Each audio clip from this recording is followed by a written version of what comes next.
Myself, Neeraj D. Trivedi, lecturer in Civil Department. Subject name, Concrete Technology. Subject code 3350602. Unit name, Material for Concrete. Topic name, Concrete. These are the objective. Field testing of cement, storage of cement, finance test of cement, classification of aggregate, field testing of cement. Open the bag of cement and take a good look at the cement. There should not be any visible lumps. जब भी हम cement bag को open करते हैं तो उसका जो fill batter and no any lumps, कोई भी एक लम्प्स उसमें दिखाई नहीं देना चाहिए। और जो सीमेंट जो जैसी होती है वैसी जो फर्स्ट लुक उसका जो सीमेंट का होता है वो हमको दिखाई देना चाहिए। The colour of the cement should be greenish grey, उसका जो कलर होता है वो ग्रीनिश ग्रे टाइप होना चाहिए। When hand is inserted in cement bag, it should give full filling. अगर हम हाथ से अगर उसको सीमेंट को हम छूते हैं तो वो ठंडा होना चाहिए, फुली फिलिंग हमको आनी चाहिए। Take a pinch of cement and fill between the fingers. अगर हम पिंच करते हैं, सीमेंट को पिंच करते हैं बिटवीन द टू फिंगर्स, तो क्या होता है कि वो स्मूथ होना चाहिए और ग्रीटी फील हमको नहीं होनी चाहिए। ग्रीटी मतलब क्या होता है कि अगर हम सैंड को दो फिंगर के बीच में अगर हम पिंच करते हैं तो क्या होता है हमको थोड़ा हाथ में वो लगता है, ठीक है। सीमेंट ऐसा नहीं होना चाहिए, हाथ में सीमेंट लगना नहीं चाहिए, एकदम स्मूथ होना चाहिए, ठीक है। Take a pinch of cement, take a handful of cement and throw it on a bucket full of water. The particles should float on water for some time before they sink. अगर हम cement को हाथ में लेके water में throw करते हैं, कोई भी एक बकेट में वाटर फिल करके अगर उसमें हम थ्रो करते हैं तो सीमेंट पार्टिकल से वो फ्लोट होना चाहिए, पानी के ऊपर वो फ्लोट होना चाहिए। आफ्टर दैट सम टाइम वो सिंक होना चाहिए, नीचे बैठ जाना चाहिए, ठीक है। तो इनिशियली क्या होता है, वो अगर फ्लोटिंग नहीं होता है तो उसकी क्वालिटी ठीक नहीं है, अगर वो इनिशियली फ्लोटिंग होता है तो उसकी क्वालिटी अच्छी है। Now storage of cement, baked cement should be stored in waterproof set with non-porous wall and floors. कोई भी एक रूम होता है, रूम में हम क्या करते हैं, सीमेंट को स्टोर करते हैं, ठीक है। पर्टिकुलर एक रूम होता है तो वो रूम वाटरप्रूफ होना चाहिए और उसका जो वॉल है, फ्लोरिंग है, वो नॉन पोरस होना चाहिए। The plinth level should be well above ground level, उसका जो प्लीथ लेवल होता है वो ग्राउंड लेवल से काफी ऊपर होना चाहिए। Number of opening like a door, window, ventilator should be minimum and keep tightly shut. Door window जितना हमको रिक्वायरमेंट है उतनी हमको रखना है, अननेसेसरी ज्यादा डोर, विंडो और वेंटिलेशन हमको प्रोवाइड नहीं करना है, ठीक है। और जो भी डोर और वेंटिलेशन हम प्रोवाइड करते हैं वो टाइटली पैक करना है, ठीक है। मतलब कि क्या है कि पूरा रूम है वो एकदम क्लोज होना चाहिए, एकदम टाइटली डोर और विंडो को रखना है। Drainage should be provided if necessary to prevent accumulation of water in the vicinity of the set. कि जिस रूम में हम सीमेंट को स्टोर करते हैं उसके आसपास कोई भी सीवेज वाटर है या वाटर पाइपलाइन है, ऐसा कुछ वहां से अगर नहीं निकलता है तो अच्छा रहता है, क्योंकि उसका उसका बेज क्या होता है, उसकी बेज की जो इफेक्ट होती है, उसका जो मॉइस्चर इफेक्ट उसमें रह जाता है, ठीक है। और कभी कभी क्या होता है, अगर उसको ब्रेक करते हैं या लीक हो जाता है तो फिर वो क्या कि वो इफेक्ट सीमेंट बैग में हो जाती है। तो जितना मतलब अपना वो जो हमारा रूम होता है जहाँ पे हम सीमेंट को स्टोर करते हैं वहां से काफी सा डिस्टेंस होना चाहिए। Cement bag should be kept 30 centimetre away from wall. Cement bag को जो रूम का जो वॉल होता है, वर्टिकल वॉल होता है, वर्टिकल वॉल से 30 सेंटीमीटर मतलब कि 1 फीट हम उसको डिस्टेंस रख के उसको अरेंज करना है। Not more than 40 bags should be kept one above other. एक के ऊपर एक 14 बैग से ज्यादा हमको नहीं रखना है। अगर हम ज्यादा रखेंगे तो क्या होगा कि उसका जो लोड होगा, उसका जो फोर्स होगा, वो जो नीचे की जो बैग है उसके ऊपर उसका इफेक्ट रहेगा। तो not more than 40 bags put on the over the bag. To reduce air circulation, no gap is desirable between a row of cement bags. Reduce air circulation, no gap is desirable between a row of cement.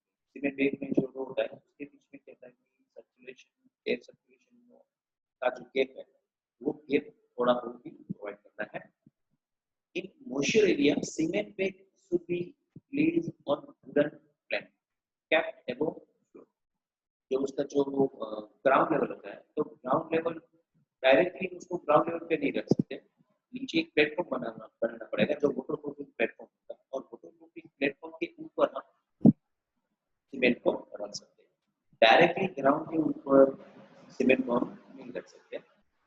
Now fineness test of cement. The fineness of cement is a measure of the size of particles of cement. Cement का particles जो होता है cement particles उसका size क्या होता है? And it is expressed in term of specific surface of the cement.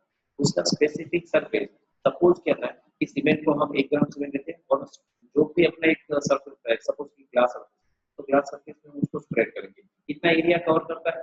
This is the specific surface of the cement. Since the hydration starts at the surface of the cement particles. तो क्या होता है कि hydration जो process होता है वो cement particles की साइज कितनी है उसके ऊपर वो डिपेंड रहता है। It is the total surface area of cement that represent the material availability of for hydration. Hydration के लिए कितना मटेरियल रिक्वायरमेंट है वो उसके सीमेंट की फाइनेंस के ऊपर डिपेंड करता है। ठीक है, तो क्या होता है कि हम इसीलिए क्या कहते हैं फाइनेंस टेस्ट मेजर करते हैं और उससे क्या होता है कि रिक्वायरमेंट ऑफ द मटेरियल का हमको थोड़ा वो आइडिया मिल जाता है। The finer the cement the higher is the rate of hydration.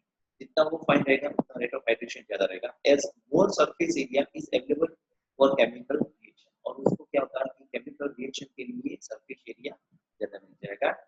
This result in the early development of strength.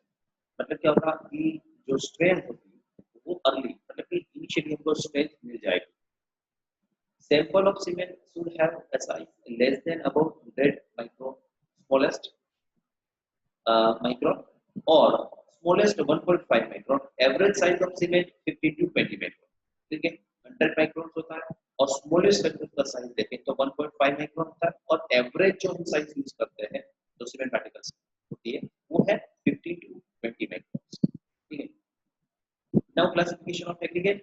Classification of aggregate based on size classified into two categories: fine aggregate, those aggregate which pass through 4.75 mc, or aggregate with size less than 5 meter। मतलब कि क्या है कि fine aggregate है तो वो which is pass through 4.75 mm or less than 5। Now coarse aggregate, those aggregate passing through 75 mc and entirely retained on 4.75 mc, or those aggregate with size greater than 5 mm। greater than 5 mm जो aggregate होता है वो हम coarse aggregate में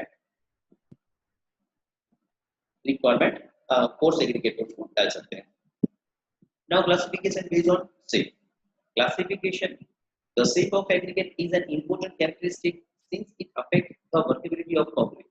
उसका जो shape होता है वो workability ऊपर इफेक्ट करता है। जैसे कि यहाँ पे कुछ सैंपल दिया हुआ है। Now rounded aggregate, the river of seashore gravels कहाँ पे मिलता है rounded aggregate? तो river bed of the river होगा, seashore होगा, वहाँ पे क्या होगा rounded aggregate होगा। Partially rounded मतलब कि peat sands और gravel, angular क्रश रॉक जो भी रॉक होता है उसको जब क्रश करते हैं तो उसका शेप एंगुलर हो जाता है। Flaky laminated rock, these are the four types of rock। Other the shape of classification elongated rock होता है, फिर इरेगुलर शेप रॉक होता है। ठीक है, now rounded aggregate, fully water worn और completely shaped by attrition. Right, मतलब क्या है जो वाटर का जो बेड होता है वहां पे मिलता है और वाटर फ्रिक्शन से उसका जो शेप होता है वो राउंडेड हो जाता है। और शीशो के आसपास ये इस टाइप ऑफ द एग्रीगेट हमको मिलते हैं। Contains minimum voice ranging from 32 to 33%। उसका जो रेंज होता है उसका वॉइस का जो रेंज होता है वो 30 to 33% होता है। It give minimum ratio of surface area to volume, thus requirement minimum cement paste to make a good concrete. Concrete बनाने के लिए उसमें जो सीमेंट पेस्ट का जो क्वांटिटी होता है वो कम लगता है बिकॉज ऑफ वॉइस इसका कम है और सरफेस एरिया भी कम रहता है। It gives better workability. The interlocking between the particles is less workability अच्छी मिलती है, मगर क्या होता है कि जो दोनों एग्रीगेट के बीच में जो बॉन्डिंग होनी चाहिए, जो इंटरलॉकिंग होनी चाहिए, वो काफी कम रहती है। Hence, the development of the bond poor making unsuitable for higher strength. उसमें क्या होता है कि राउंडेड एग्रीगेट में स्ट्रेंथ हमको हायर नहीं, स्ट्रेंथ नहीं मिलती है। Now, in regular aggregate, naturally aggregate or partially split by attritions having rounded aggregate, rounded edge, उसका जो edge होता है वो rounded होता है और कभी-कभी irregular हो जाता है, irregular होता है। Contain higher percentage votes ranging from 35 to 38%, उसका जो percentage होता है वो 35 to 38% होता है। It require more cement paste for a given workability, इसकी जो cement paste की जो requirement होती है वो थोड़ी ज़्यादा हो जाती है और workability लेने के लिए interlocking between the particles tough better than obtained with the rounded aggregate is inadequate for high strength concrete. उसका जो इंटरलॉकिंग होता है वो राउंडेड एग्रीगेट से ज्यादा रहता है। Angular aggregate possessing a well defined edge formed at the intersection of a roughly planar pieces, उसका जो प्लान होता है उसका जो सरफेस होता है वो रफली होता है और वो एंगुलर टाइप होता है, कहीं पे भी वो राउंडेड शेप या ऐसा वैसा शेप नहीं रहेगा, वो सभी जगह पे क्या होगा कोई भी उसका सरफेस होगा तो एंगुलर टाइप होगा। Contains maximum percentage of voids ranging 38 to 40%, उसका जो वॉइड्स होता है वो 38 टू 40%, दैट सबसे ज्यादा वॉइड्स में रहते हैं। The interlocking between the particles is good thereby providing a good bonding, उसका एक मेन चीज होती है उसमें जो बॉन्डिंग होता है वो काफी अच्छा रहता है और बॉन्डिंग अच्छा रहेगा तो क्या होगा कि हमारी जो रिक्वायरमेंट है, स्ट्रेंथ रिक्वायरमेंट है, लोड कैरी कैपेसिटी है, लोड को वो कैरी करता है और वो ट्रांसफर करता है, ठीक है, तो उसका बॉन्डिंग जो है वो काफी अच्छा है। they require more cement paste to make a workable concrete of a higher strength than that requirement by the rounded aggregate। क्या होगा कि उसकी वर्कबिलिटी काफी कम है, मगर वर्कबिलिटी कम है मतलब इसीलिए क्या होगा कि वो सीमेंट पेस्ट उसमें ज्यादा रहेगा, वॉइड्स का जो है वो भी ज्यादा है तो सीमेंट पेस्ट ज्यादा रहेगा, इसीलिए हम थोड़ा बहुत उसमें एग्रीगेट राउंडेड एग्रीगेट यूज करते हैं।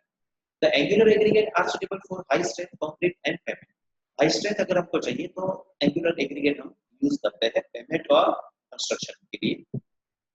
Flaky aggregate, the aggregate whose least dimension is less than 3 by 5 or 0.6 of its mean dimension is termed as flaky aggregate। मतलब क्या होगा उसका जो width होगा वो ज्यादा होगा और उसकी जो thickness है वो कम रहेगी, तो this type of aggregate is known as the flaky type aggregate। They reduce the workability of concrete, उसकी जो workability होती है वो काफी कम रहेगी। Presence of the particles should not be more than 50% the mass of aggregate, मतलब कि हम उसको यूज कर सकते हैं, सपोज कि कहीं पे भी एग्रीगेट में ये इस टाइप ऑफ एग्रीगेट आ जाता है तो उसको हम ठीक है यूज कर सकते हैं, मगर क्या होगा उसकी जो क्वांटिटी होगी वो मास ऑफ कंक्रीट का जो टोटल मास होगा उससे 50% से उसकी ज्यादा नहीं होनी चाहिए, अगर उसकी उससे ज्यादा होगी तो वो स्ट्रेंथ के ऊपर वो इफेक्ट करेगा। एग्जांपल आर लेमिनेटेड रोप, इस टाइप ऑफ एग्जांपल अगर देखते हैं तो लेमिनेटेड टाइप ऑफ रोप होता है। Now elongated aggregate rope, the aggregate whose greatest dimension is greater than 9 by 5 the of its mean dimension, उसका जो mean dimension होता है वो 9 by 5 the mean dimension is called the elongated aggregate। उसका width भी ज्यादा रहता है, उसका length भी थोड़ा बहुत रहता है।